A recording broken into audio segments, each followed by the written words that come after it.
Adım Cemil, soyadım Çetin. Zonguldak'ın Kozlu ilçesinin Enseköy'ünde ikamet ediyorum. Antalya Alanya'dan yerleştim. Önceki çekimlerden de aşinasınızdır sanırım. Sonbahar ve ilkbahar çekimlerini yapmıştık. Küçükbaş hayvancılık yapıyorum. Keçilerimle mutluyum, huzurluyum. Kurban Bayramı'nda yeni atlattık. Çok şükür hayvanlarımız azaldı, satışlarımız iyiydi. Biraz daha rahatladık güderken. Ama yaz mevsiminde havalar çok sıcak olduğu için hayvanlar da, biz çobanlar da sıkıntı çekiyoruz biraz. Ben gene iyiyim. Nasıl iyiyim? Benim yani örüm, gördüğünüz gibi yapraklar çok. Örüm bol olduğu için eve de yakın. Sabah erken çıkarıyorum. 7.30'larda. 11 gibi, en geç 11 gibi evde oluyorum. Saat 3.30-4'e kadar hem hayvanlar dinleniyor hem ben dinleniyorum. Ondan sonra da çıkarıp bazen, her zaman değil, yani haftanın bir günü veya 2 günü hayvanları göle atıyorum. Göle attıktan sonra da araziye salıyoruz akşam ezanına kadar. Saat işte 8'e kadar salıyoruz. Doyuruyoruz onları. Yani yaz mevsiminde 9. aya kadar böyle geçiyor.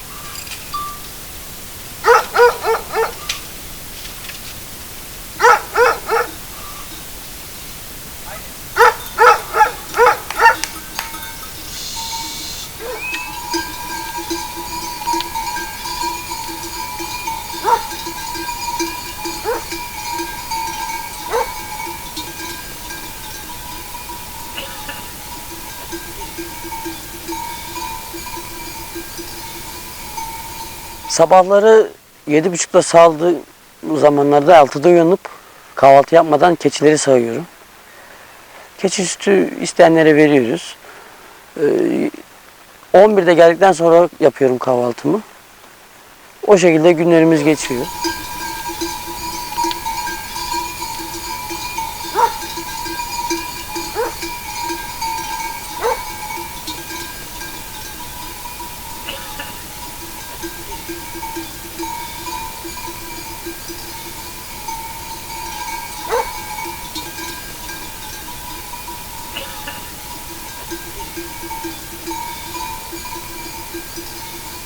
Kesinlikle zorlanmıyorum. Ya zaten sabah keçi sağdıktan sonra keçi sütü içmeden dağa çıkmıyorum.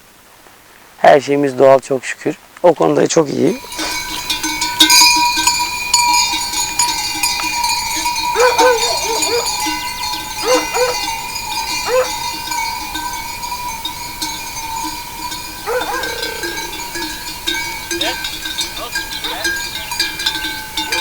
Keçi sütüne talep şu an o kadar çok yok. İnsanlar yeni yeni tanıyor.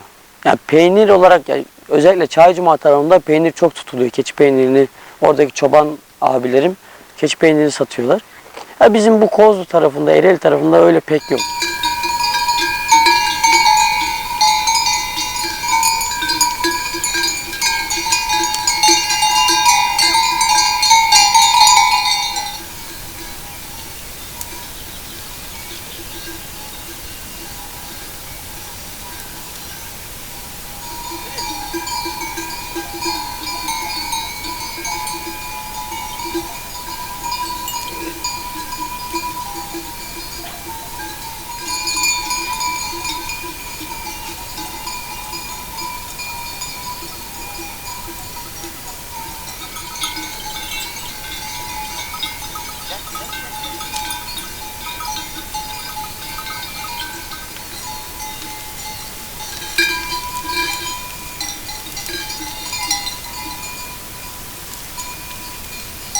Ayşe! Oya! Oya! Ayşe! Gel kızım gel! Nereye gidiyor? Ayşe!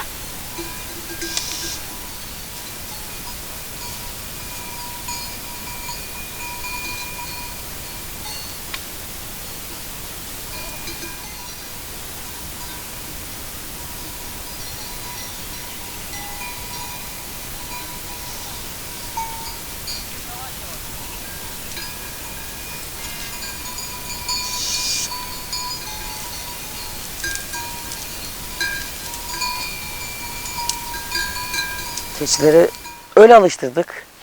Yavaş gitmeleri için sürekli önlerine geçtik. Yani hem onlar yorulmasın hem ben yorulmayayım. Çünkü oğlaklar ufak oğlaklar öyle hızlı gezmekten değil de yavaş yavaş geze geze yata yata büyür. Yani bizim buralarda oğlan da böyle yani iri olması, kuvvetli olması nedenlerinden biri de bu. Ben öyle çok yem vermem. Senede verdiğim bir ton yem 100 keçiye bir ton yem veriyorum. O da kar yağarsa, kar yağmazsa doğurduğu zaman.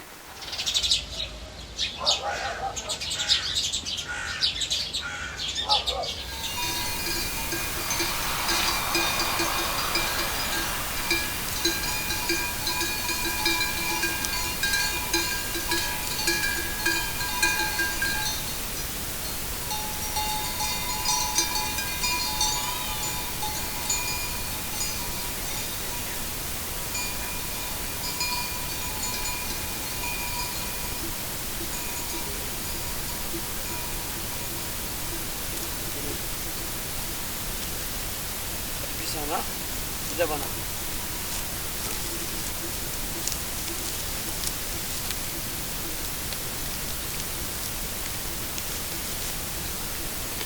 Hop. Uya! Oya! Oya! Yürü! Haydi kızım! Gel çık.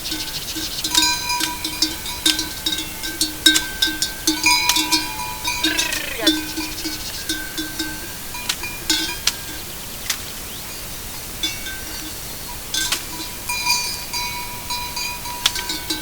Gel çık. Evet. Keçi elması bol bu sene. Silkelemeye devam. Bizim buraların meşhurdur. Her tarafta vardır ağaçlarında. Ama çok çektir 9. aylarda. Gittikçe hayvanlar her tarafı gezer. Elma değil. Yani 9. aylarda 8. ay sonlarında çok çekeriz. Mahvederdik. Çok gezer zaman.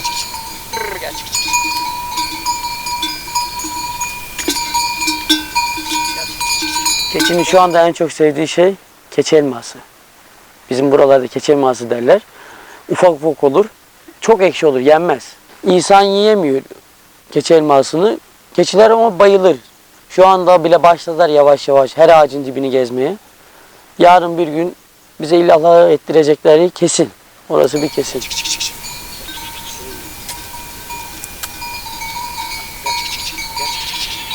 Gel al.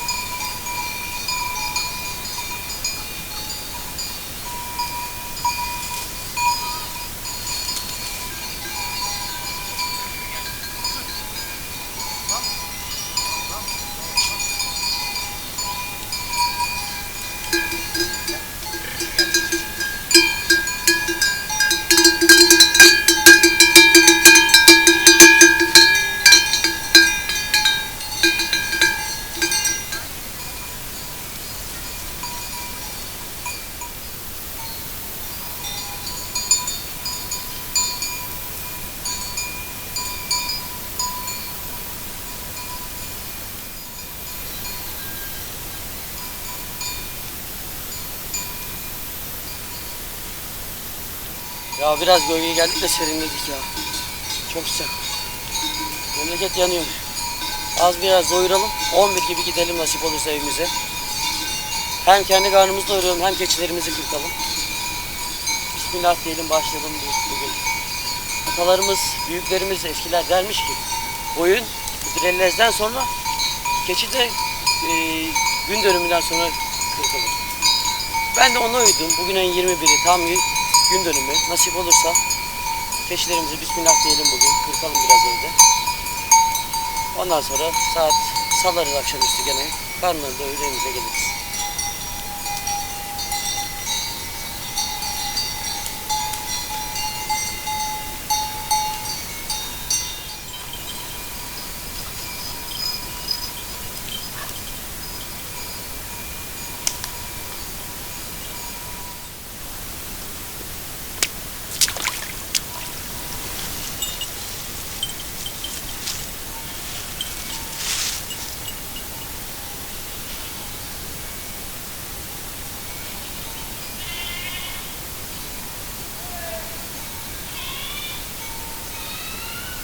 Yazın zorluklarından biri de ilk zorluk kembere. Kışın hayvan kembereyi çoğaltıyor altında. Onu çıkarmak özellikle benim orada evin altından yukarı yola çıkardığımız için çok zorlanıyoruz. Yaş oluyor biraz nemlik olduğu için çuvalla sırtımıza çıkarıyoruz. O zor oluyor. İkinci zorluklarından biri de otlar. Bu sene maşallah bereketli oldu. Otlar çok büyüdü. O yüzden gezilmiyor dağlarda. Yani insan zorlanıyor.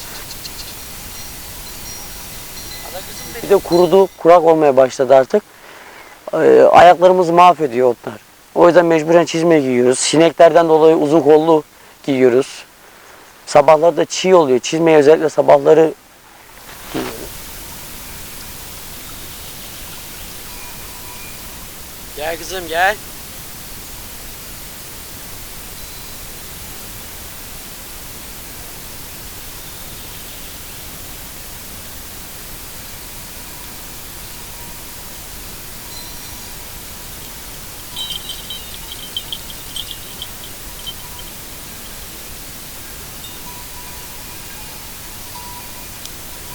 Biz hayvanları çok seviyoruz. O yüzden onlara kendi ellerimizle çiçekler, papatyalar topluyoruz.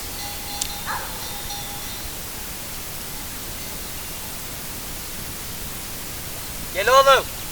Gel kızım.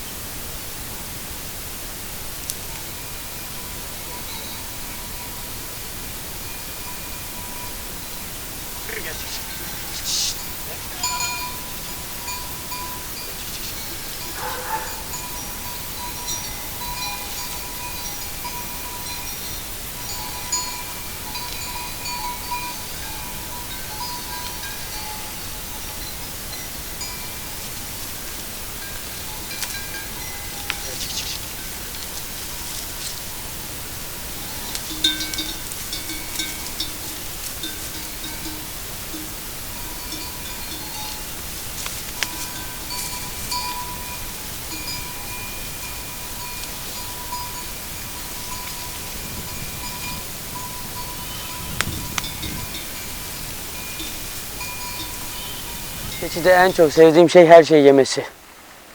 Koyun gibi değil. Koyun tabi alıştırmaya bağlı ama keçi her şeyi yiyor.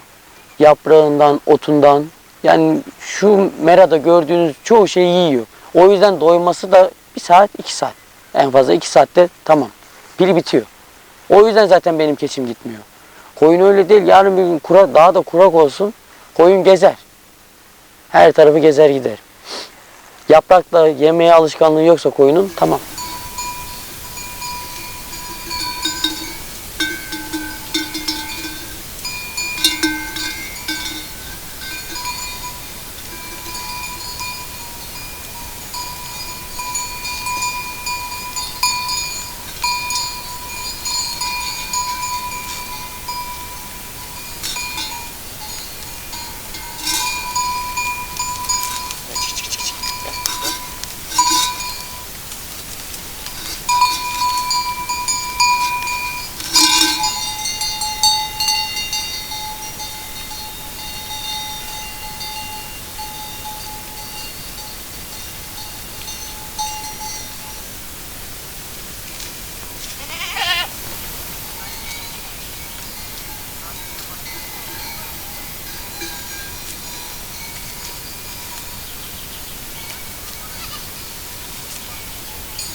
Allah'ın yarattığı mimarilerden biri de bu hayvanlardan biri de bu evin üstüne taşıyor.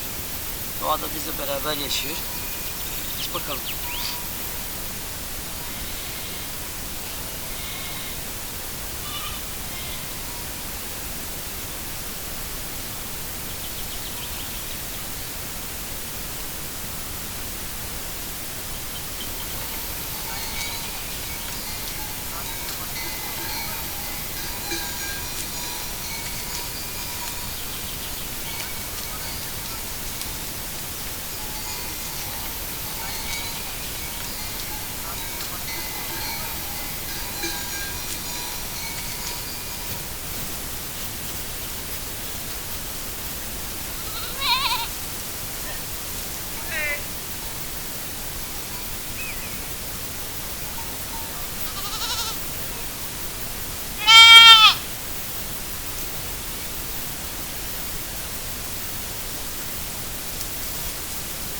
İlk bölümü 2 yıl önce çekmiştik. O zamandan bu yana neler değişti diye sorarsanız çok şey değişti. Hem bende tecrübe açısından hem hayvanlarda. Hayvanların cinsini biraz daha ilerlettim. Biraz daha ayaklı oldu. Teke katarak çoğalttım. Özellikle o zamanlarda 50 en fazla 60 kadar bir keçim vardı. Bir hayvanım vardı. Şu anda çok şükür 3 katı oldu. Nasip olursa ilerleyen senelerde biraz daha çoğaltabiliriz. Kendi tecrübelerime bakaraktan olursa yani kışın yem verme açısından, nerede beslenme açısından, ağıllarda sistemi kurma açısından tecrübe sahibi oldum. Yani ne kadar daha kolay yapabilirim, daha pratik bakabilirim bu hayvana diye hep tecrübe edindim. O şekilde yapmaya çalıştım. Şu an 150 tane var ama belki 150 değil 200 tane satmışımdır. Çok şükür. Yani Kurban Bayramı'nda özellikle satışlarımız yüksek oluyor. Bizim burada da özellikle kekik otu çok olduğu için hayvanların eti kekik kokuyor. Yani müşterilerim hep söylerler bana. Ette kekik kokusu var. Sütte bile. Sütte bile kekik kokusunun olduğunu söyleyenler var. Yani bu hayvan nankör değil ya. Ben yani bu hayvana verdiğim kadar kazandım. Fazlasını kazandım. Etinden faydalanıyorsun, satabiliyorsun. Sütünü satabiliyorsun. Kellesi bile mağdur olmuyor. Yeri geliyor kellesini isteyen oluyor, bacaklarını isteyen oluyor. Ama bir tek yani şu devirde şey sıkıntısı var, tüy. Kılını kırktığımız zaman, yani önceden çadır yapıyorlarmış keçi kılından. Ama şu anda o yok. Çöp oluyor. Çöpe atıyoruz veya yakıyoruz.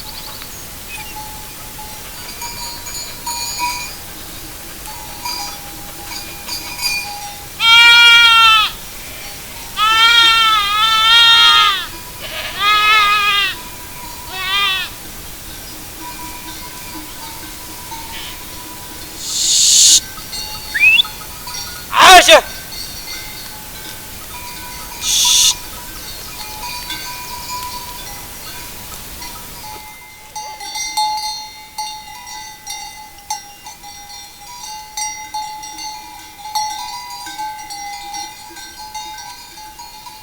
Bu işi daha ileriye götüremememizin nedenlerinden biri de arazi. Düz arazimiz yok. Karadeniz arazisi özellikle şöyle ahır yapabileceğim bir arazi yok. Ondan sonra yalnızım. Özellikle yalnızlığı vurgulayalım. Yalnız olduğum için köyde kışın yani soğuk oluyor. Soba yapması öyle, hayvan çok oldukça bu sefer benim yüküm de çok olacak. Bana 50 ana keçi yetiyor. 50 tane doğuran keçi. Bana yetiyor çok şükür. Geri kalanlar oğlaklar, kurbanlıklar. Onlarla geçinip gidiyorum. Yoksa tamam çok hayvanın olursa kazancın daha yüksek olur ama bir de bunun pazarı var. Yani burası bazı yerlere göre düşük. Bunun alıcısı yok. Toplu alıcısı 5 parmağın 5'ini geçmez. Sağlam insanlar da kalmadı doğru düzgün. Şu devirde sağlam insan da bulamıyoruz. Toplu hayvan verecek. Tek tek de bu 50 keçinin olanı ben satıyorum çok şükür. Yeri geliyor kurbanda, yeri geliyor adaklık, teklik öyle beslemelik veriyoruz. Kurban da özellikle şu zamanda artık Mayıs'ın 27'sindeydi bu sene. Seneye Mayıs'ın 16'sı, 17'sine o civarlara gelecek. Yani gün geçtikçe kışa geliyor. Kışa geldikçe de bizim satışlarımız düşecek ister istemez. İnsanlar köye gelemeyecek. Yani bu sene bile okul olduğu için gelemeyen insanlar oldu. Yani 9 günlük tatillerinde evlerinde veya başka yerlere gittiler. Köylerine gelemediler. Okullar tatil olsaydı köylerimiz daha kalabalık olurdu. Satışlarımız daha da yüksek olurdu. Şimdi kışa geldikçe köyde yaşayan insanlar da gidiyorlar zaten. Köyde kimse kalmıyor. Genç olarak bir ben varım. Öyle tek tük 10 kişi geçmez genç insan. Onlar da gene hayvancılık yapıyor ya da okuyan insanlar var yani. Annesi babası burada olup da ufak ortaokula giden çocuklar var.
İlerleyen zamanlarda inşallah nasip olursa Rabbim sağlık sıhhat verirse şu anda ev yaptırıyoruz. Anne babam gelsin diye onlar için. Belki ben de bir aile kurabilirsem aileten bir ev yaptırırız. Yani bu işi ilerletmeyi, hayvan sayısını çoğaltmayı yeni bir ağıl sistemli devletin desteğiyle sistemli bir ahır kurmayı düşünüyorum. Ha baktım olmuyor. Evlenemedim. Yani ben bu işi ne için yapıyorum? Geleceğim için, çoluğum çocuğum için, eşim için yapıyorum. Abi bunca zahmeti, bunca zorluğu, sıcağı, karı, ben onlar için çekiyorum. Yarın bir gün baktım evlenemezsem mecbur satacağım. Ya dünyaya daha gelmeyeceğiz. Geleceğimiz için uğraşıyoruz ama bir yere kadar. Sevdiğim iş. Her sabah yani uyandığımda severek, mutlu bir şekilde uyanıyorum. Yorgun olmuyorum, kuş gibi hafif uyanıyorum. Ama başkasının işinde asgari ücretle çalışırsam yani insan zorla kalkıyor, sanki kafanı silah dayıyorlarmış gibi. Birikim yapmak şehirde özellikle çok zor. Ev kirası, faturalar, yani geçinmek, giyim kuşam zaten bir para. Ben yalan yok, köye geldim geleli doğru düzgün üzerime bir şey de almadım. Çünkü köyde yani yaptığımız iş belli. Akşamları gezmeye gidiyorum. Gündüzleri şu an yaz ayında mesela 11'de koyduktan sonra kahvaltımı edersem ediyorum. Etmezsem gidip şehirde, ilçede kahvaltımı da yapıyorum orada. Güzel vaktimi de güzel şeyleri harcayıp geliyorum. 4'te gene hayvanlarımı salıyorum. İşimden de boş koymuyorum ama yani dediğim gibi bir yere kadar.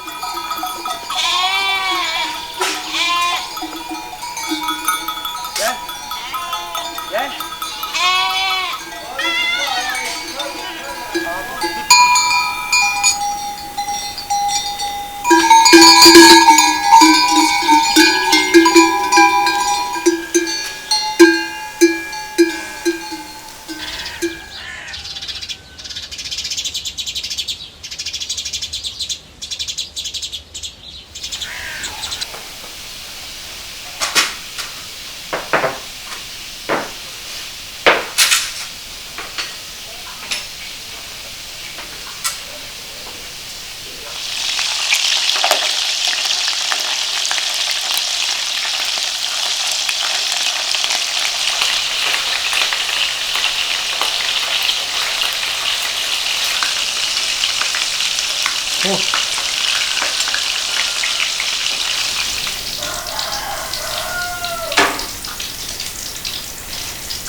Boyunları davar kıracağım şimdi.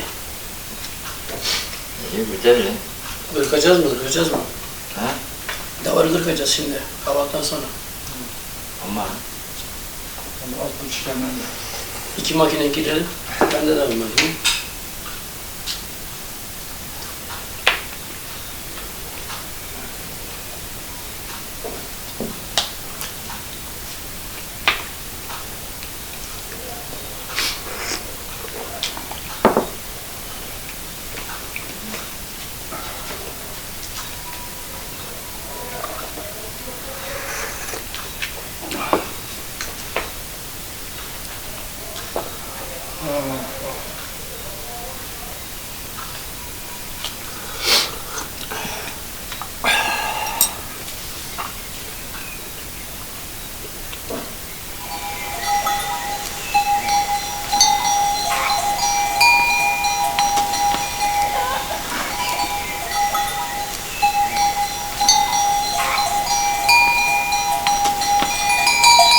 Keçi eti kokmaz. Bu bir algı. Yani eskiden özellikle 80'li yıllarda, 85'li yıllarda ormana giriş yasak olduğu için keçi etine bir algı uygulanmış. Keçi eti kokar diye. Keçi eti kokabilir. Nasıl kokabilir? 8. aydan sonra 9. ayda hayvanların çiftleşme mevsiminde erkekler, özellikle erkekler kendilerini yani üstlerine sindikleri için kokar. Yani o da kesmesini bilirsen yani dıştaki derideki sıvıyı iç etine değdirmezsen o da kokmaz. Yalnız Türkiye'de bir algı oluşmuş. Bu Antalya tarafında yok mesela. Antalya tarafında davarcılık, davar yatağı. Davarcılık orada gelişmiş. Adamlar hayvanla çok davar satıyorlar. Ama burada öyle değil. Şu anki gençlerimiz, yeni nesiller keçi eti yemiyor. Oysa ki bu hayvan dağdaki her şeyi yiyor. Su, yani benim içtiğim suyu bir bardak su içeyim, yarım bırakayım o suyu içmez. Bir elma ısırayım. Hayvanın yediği mesela bir elma olsun, portakal olsun, mandalina olsun. Onu keçiler yer. Ama ben ısırayım, benim ısırdığım meyvanın hiçbir tarafını ısırıp da yemez. Öyle bir temiz hayvan. Bu hayvanın eti yenmez mi? Bu hayvanın eti kokar mı? Yok öyle bir şey. Gel.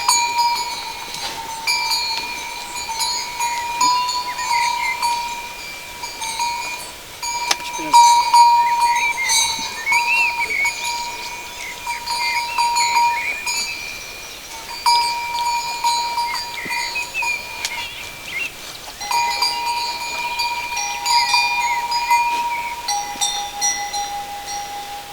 O ağacı Gökçebey'de bir yardımı Erdal, soyadı Gedik.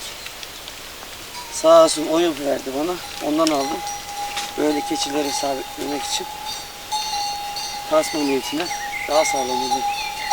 Hadi kırkalım bakalım bunu. Bismillahirrahmanirrahim.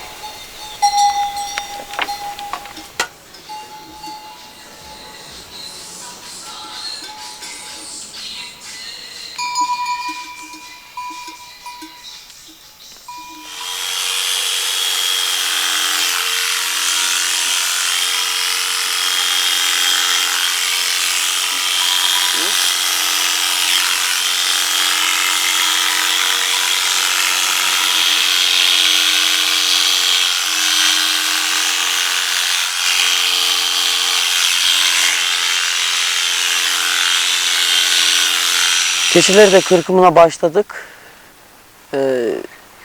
Gün dönümü bugün. Haziran'ın 21'i gün dönümüdür. Başladık. Nasip olsa bir 4-5 gün içinde öğlenleri geldiğimizde 10 tane 15 tane günde kırkarak bitireceğiz. Şu anda 70 kadar bir hayvanımız var kırkılacak.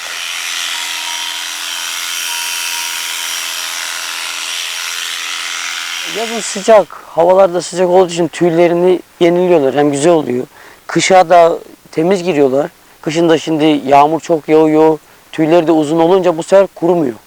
Yani keçi gene iyi koyuna nazaran ama kurumuyor. Hayvanların kembere bulaşıyor kuyruklarına. Çirkin bir görüntü oluyor.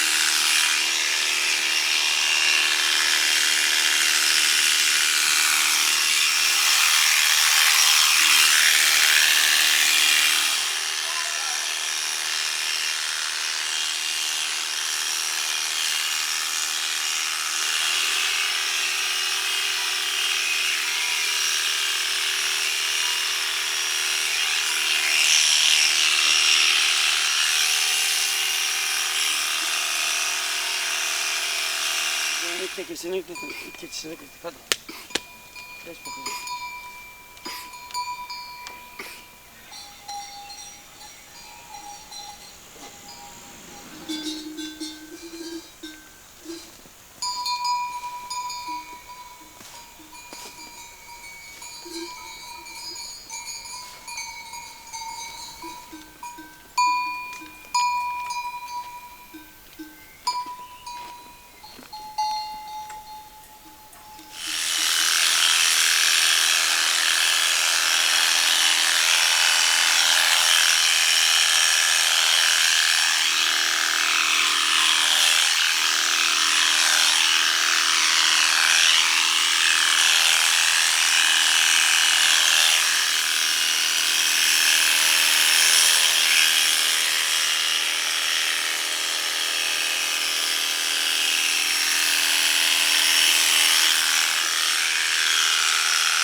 Davarı dökmeye başladık çok şükür. Normalde eskilerimiz dermiş. Koyunu güdrelezden sonra davarı da gün dönümünden sonra kırkacaksın diye. Biz de onların sözlerine uyduk. Bugün Haziran'ın 21'i gün dönümü tam. Bugün Bismillah dedik. Şimdi 2 tane kırktık. Başka işlerimiz de var. Eskiden bunlar hep paraymış. Yani bir yerle değerlendiriliyormuş. Koyun yünü, keçi tüyü. Ama artık yok. Hepsi çöp. Çöp olup, toprak olup gidiyor. Ya yakıyoruz ya da bir yere atıyoruz, toprak olup gidiyor. Şimdi hiçbir şey kıymeti yok.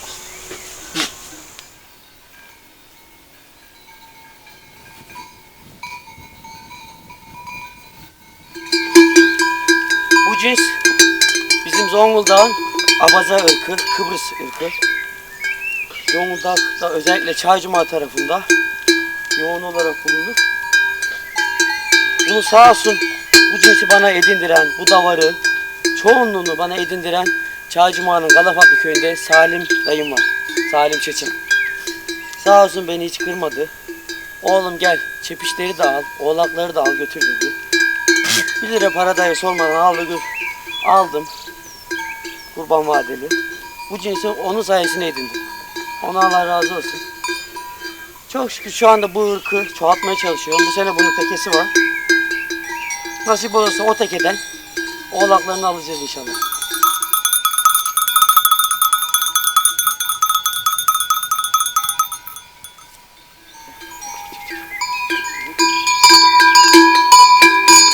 Burada sümekler var. Cingılak. Kulakları ufaktı. Bu sene aynı kendisi gibi çepiş çıkardı. Kızı da orada. Geçen seneden de bir oğlu var, tekesi var. O da burada davarın içinde. Çoğaltıyoruz çok şükür. Üreten her zaman kazanır. Yeter ki sabır. Bir de seveceksin. Sevmezsen zaten bu iş çekilmez. Bu işin ilk önceliği sevmek. İçinden gelecek. Yoksa kahrı çekilmez. Kışın soğuk, yazın sıcak. Hastalığı öyle. Her şey pahalı. Yemi, otu. Allah bütün üreticilerin yardımcısı olsun.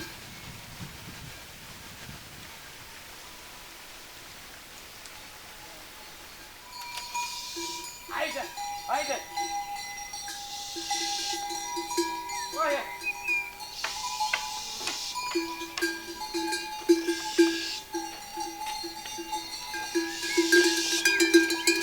Haydi.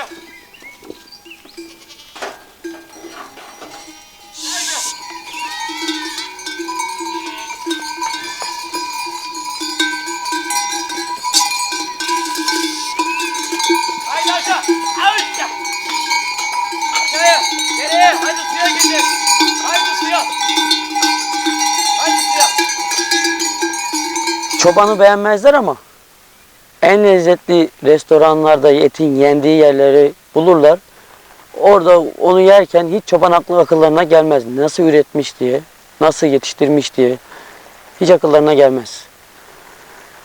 Gençlere de tavsiye ediyoruz üretin, edin diye ama bir de bu işin evlenme gibi bir ufak bir kısmı var. Zor kısmı var. Yani onu da unutmayalım. Yani ya evlenin de eşinizle beraber bu işi yapın ya da ben evlenmeyeceğim deyin. Nasip deyin, bekleyin yani. Ne diyeyim yani biz öyle yaptık. Ben anne babama dedim. Ben dedim gözüm açık gitmeden, evlenmeden bu işi yapayım. Yaptım ama işte bekliyoruz. Nasip, hayırlısı olsun her şeyin. Ya dediğim gibi zorlukları var. Her şeyin bir zorluğu var. Bunun da zorluğu bu. En önemli zorluğu bu. Yani üretmekmiş, hayvan kayıpları, oğlak ölümleri, kurt alır, ayı alır. Ona yerine gelir bir şekilde. Ama işte evlilik biraz zor. Ama her şeye rağmen üretmeye devam. Ama her şeye rağmen üretmeye devam.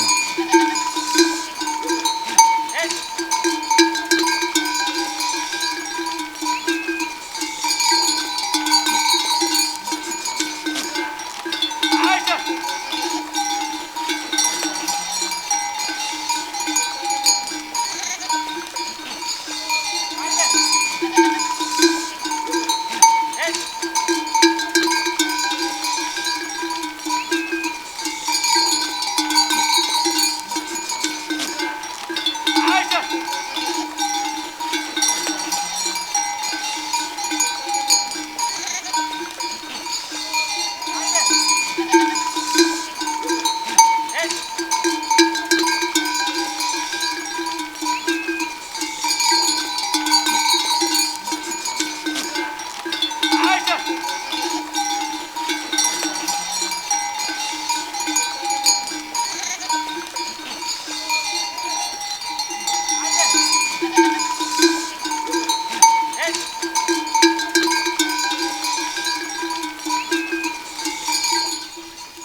Ya zamana geçtiğin köye bir kızın buraya yani benimle evlenmeme nedenlerinden biri de yani köy keçi dedim mi bir şeyler oluyor insanlara.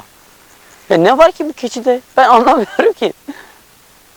Yani bu hayvanın her şeyinden yaralanıyorsun. Yani ben mesela kurbanlıklar yetmiyor. Dışarıdan mal alıyorum. Yarı fiyatına mal alıyorum. Kurbanlığı onu yetiştirip 2 katı fiyatına satıyorum. Çok şükür yani kurt almazsa, başına bir şey gelmezse, hasta gelmezse veriyoruz, satıyoruz. Ya ne var bu hayvanda? Yani şehirde kazandığın yani belki 5-6 katını kazanıyorsun ya. Ya bir senede sen birikim ne yapabileceksin ki? Şehirde ne yapabileceksin? Ama yok. Orada makine, çamaşır makinesi, kurutma makinesi, kahve makinesi, tost makinesi, fırın. Bir düğmeye basacaklar. Bazıları makineden o bulaşıkları, çamaşırları alıp da asmaya bile üşeniyor. O makineler buraya da gelir. Yani köy diye makineler burada olmuyor mu? Eskisi gibi büyük dedelerimiz ya babaannelerimiz dereleri inerlermiş. Çamaşır yıkamaya, halı yıkamaya. Şimdi öyle bir şey yok ki ya. Şimdi bahçe bile eken öyle doğru düzgün yok. Ya ben evleneceğim kişi için konuşuyorum. Yani ben sana bahçe yap demem. Yapmak istersen. Keçiye bak demem. Bakmak istersen bakabilirsin. Bir evinde dur. Yani yemeğini yap. Her zaman şehirde ne yapıyorsan evde internet de var. Bilmiyorum yani. Yok. Hayırlısı olsun hakkımızda ya. Yoksa zaten satarım giderim. Ama satmak da istemiyorum tabii ki de. Yani şimdi 3 sene oldu. Dile kolay ya. Alıştık. İnsan yani bu yeşili, bu doğaya alıştığım, erken kalkmaya alıştığım, yatamıyorum. Babam geliyor senelik izinlerinde. O gidiyor keçileri. Ben gene uyuyamıyorum. En geç 8. 8'de gene ayaktayım. Alışmış vücut, bünye alışmış. İsterse 1'de 2'de yatayım. Gene de 8'de uyanıyorum.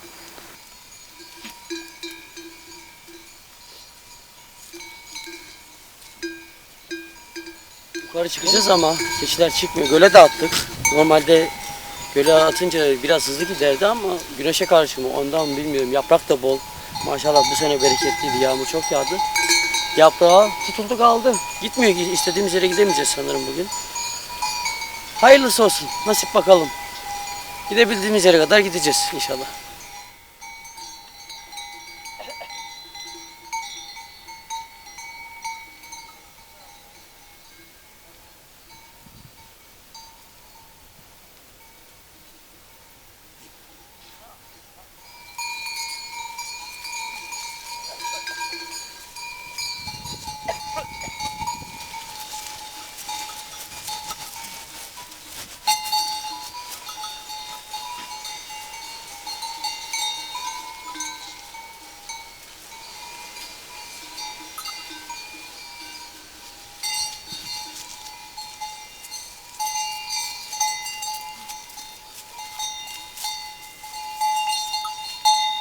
Tabii varlık olarak, birikim olarak çok yani bu işte birikim yapabiliyorsun. Yani öyle boş şeylere harcamaya vaktin olmuyor. Şehirde öyle değil. Bir şey hoşuna gidiyor hemen alayım diyorsun. Ama burada öyle bir şey yok. Canın bir şey istese bile yani akşam gidip alıyorsun veya işin bittikten sonra gidiyorsun. Elin ayağının altında değil. Ama kızlar yani zamana gençleri, kızlar demeyeyim, genç erkekler de öyle. Yani köyü bir zorluk olarak görüyorlar. Oysa ki köy doğal, her şey çok güzel. Yani ömrün de uzuyor ya burada. Ya şu kuş sesleri, hayvan sesleri, özellikle bu keçideki zilçan sesleri. Zilçan sesleri olmasa zaten ben bu hayvancılığı yapmam. Güdemem ben bu keçiyi. Yani şehirde ne bileyim araba sesleri, korna seslerinden şey olmuyor. Kalır oralarda. Elmas, buyur bak. Ya, gençlerin köye gelmemesinin nedenlerinden biri de hem soğuk hem iş. Yani şu zamana gençleri artık yani masa başı, yüksek maaş, başka da bir şey olmayacak onlara. Rahat, evden işe, işten eve. Ama monoton hayat ya. Hiçbir şey yok. Ben bile yani şu dağlarda, yani siz de belgesellerimizin, çektiğimiz belgesellerimizin üçünü de izlediyseniz arazilerimiz hep farklı. Hep aynı yere gitmedik. Yani birinde ben mesela akşam düşünürüm. Yarın nereye gitsem diye. Yarın oraya giderim. Evvelsi gün başka yere giderim. Hayvanlarım nerede daha çok doyarsa oraya gideriz tabii ki. Ama yani farklı farklı yerlere gidersin. Ama şehirde öyle değil ki. Aha, haftanın bir günü izinli olursan gidiyorsun. O da git yani yorgunsun zaten. Yorulmuşsun hayattan, fatura ödemekten, kira ödemekten, geçim sıkıntısından yorulmuşsun. Gidiyorsun yani bir kafeye gidebilirsen o da şu zamanda zor. Gidiyorsun. Yoksa o da yok. Yani şehirler bitmiş. Yani üretmek gibisi yok.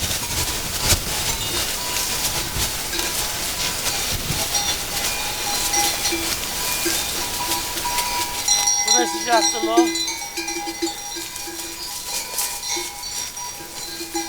Oy gel. Hadi. Şşş. Ay.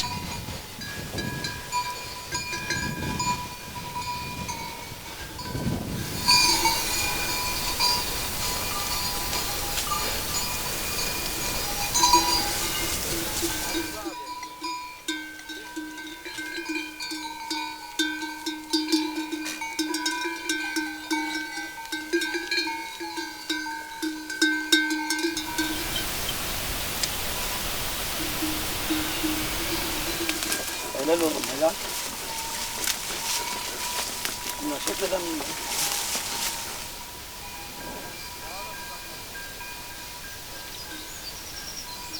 Geç hadi gidelim o tarafa. Gel, gel oğlum gel. Beni bu yoruyor işte. Bunlar yoruyor beni var ya. Ya gençlere bir tavsiyem, bir önerim. Üretin.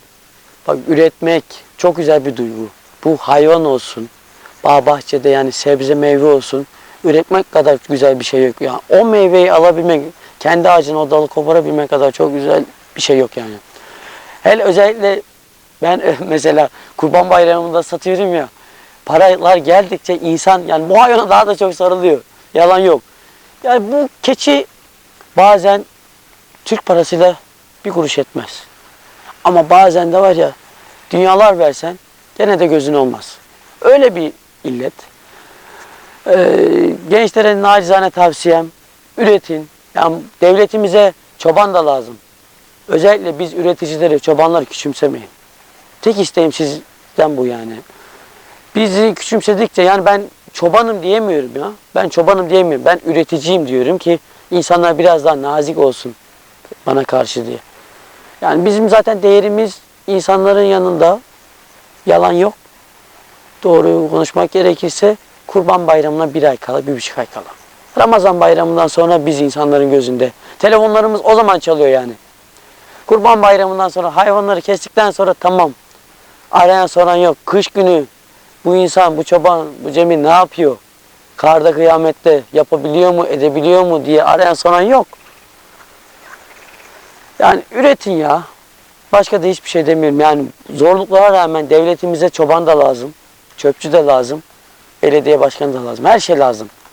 Yani üretmezsek, biz üretmezsek, o üretmezse, dışa bağımlı olursak pahalılıktan bahsediyoruz ya, yakınıyoruz ya pahalılıktan. Neden sizce? Her şeyi dışarıdan almıyor.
Konuşma yaparken keçiler yakındaydı. Akıllılar hayvanlarım. Eve kadar gelmişler. Şimdi sadece kapılarını kapatacağız. Şşt, hadi geç. Geç. Şşt. Haydi. Şşt.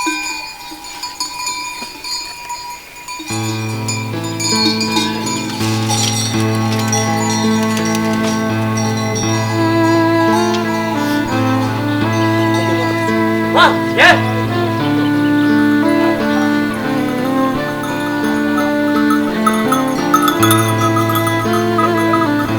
Arpa unuyla ekmek karıştırdık suyla beraber.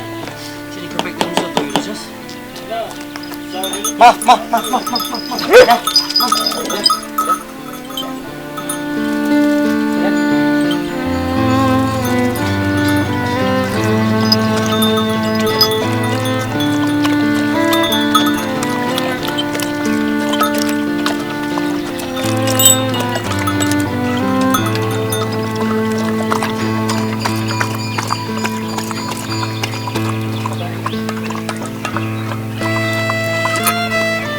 Bu işi yapıyorum ama karamsar da değilim yani. Özellikle evlilik konusunda üretim olarak tamam yapıyoruz öyle böyle de karamsar değilim. Mutluyum, huzurluyum. Nasibim belki bir gün karşımıza çıkar. Yapmaya da devam edeceğim. Rabbim sağlık saat verdiği sürece yapacağız inşallah. Sonuç olarak Allah herkese huzur, mutluluk versin, ağız tadı versin. Önemli olan da o zaten.